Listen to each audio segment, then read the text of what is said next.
Today we are working on Word Lesson 6 of Jasper Active, the third lesson, using table styles. So with the Saturday course schedule document open, select the title, Saturday course schedule, row 1, column 1. So click in that right there.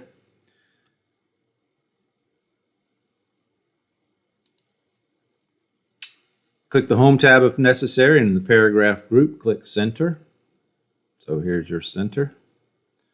Press Control B, and that makes it bold. Change the font size to 20. Let's change that to 20. So let's mark this as answered. Go to step 2. Click in the right edge of the table and drag it to the right to approximately the 6-inch mark on the horizontal ruler. So 6 inches right here. So we're going to click right here and drag that to where it's approximately 6-inch mark. Notice how the third column is now wider than before. It could be too wide, thereby enabling you to change the width of the first column. So step 2, select the text in the first column.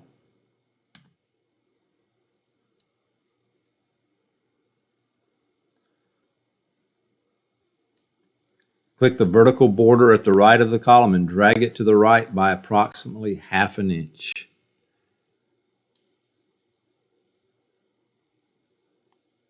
So that's approximately 1/2 inch. Click the Table Design tab. Table Design tab. And in the Table Styles group, click the More button.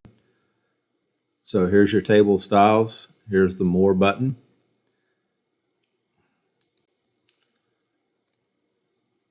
To ensure there are no previous styles that could change the table style appearance, click Clear. So click here and then click Clear right down here.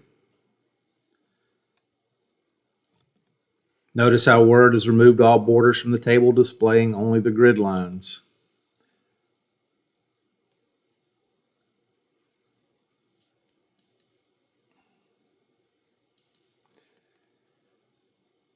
Display the Table Styles gallery again, and then click Grid Table 4 Accent 2. Grid Table 4 Accent 2. This one right here. That applies that style. The title is now orange, and the title Saturday course schedule is white. So mark that as answered. Go to the third one. Now try and make some adjustments to a longer form. Open the Employment Application Form doc located in your Resource Files folder. So click Open and go to wherever your stuff is in your Resource Files.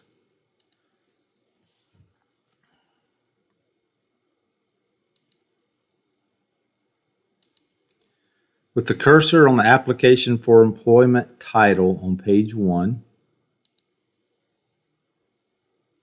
click the Layout tab next to the Table Design tab. So click the Layout tab. And in the Data group, click Repeat Header Rows. So that's right over here. Click Repeat Header Rows. Scroll to the top of page 2 to see how the report now looks.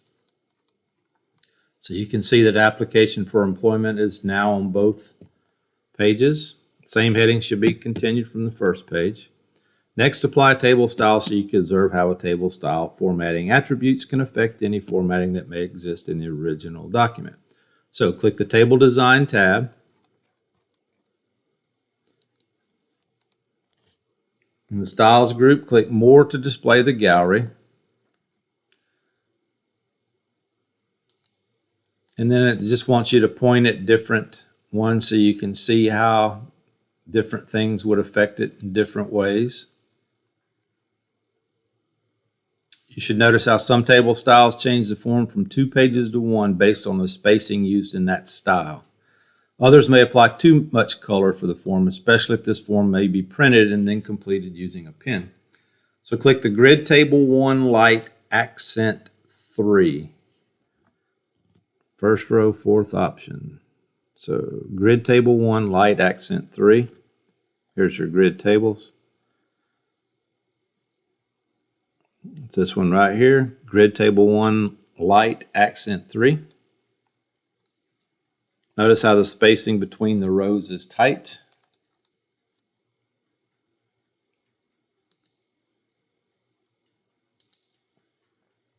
Click the More button again to display the gallery, and then click Modify Table Style.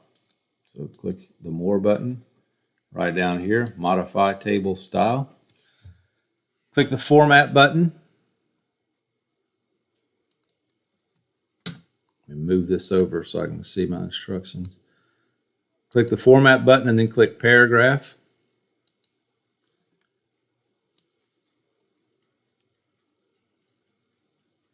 Change the spacing before to 3 point.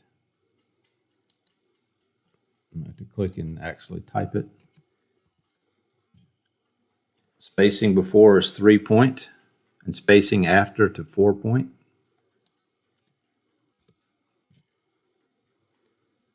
Click OK twice to accept those changes and exit the dialog boxes. As you can see, not only has the space before and after the text application in the cell at the intersection of row 1 and column 1 been applied, but the modified style has also been applied to the whole table. Also, notice the heading no longer appears on page 2. Heading is no longer there. Even though you identified a header row, the selected table style does not include a repeat header row setting. When you applied the style, the header row setting was removed from your table. Move to the beginning of the form, ensuring the cursor is in the first row. Then click Layout and repeat header rows.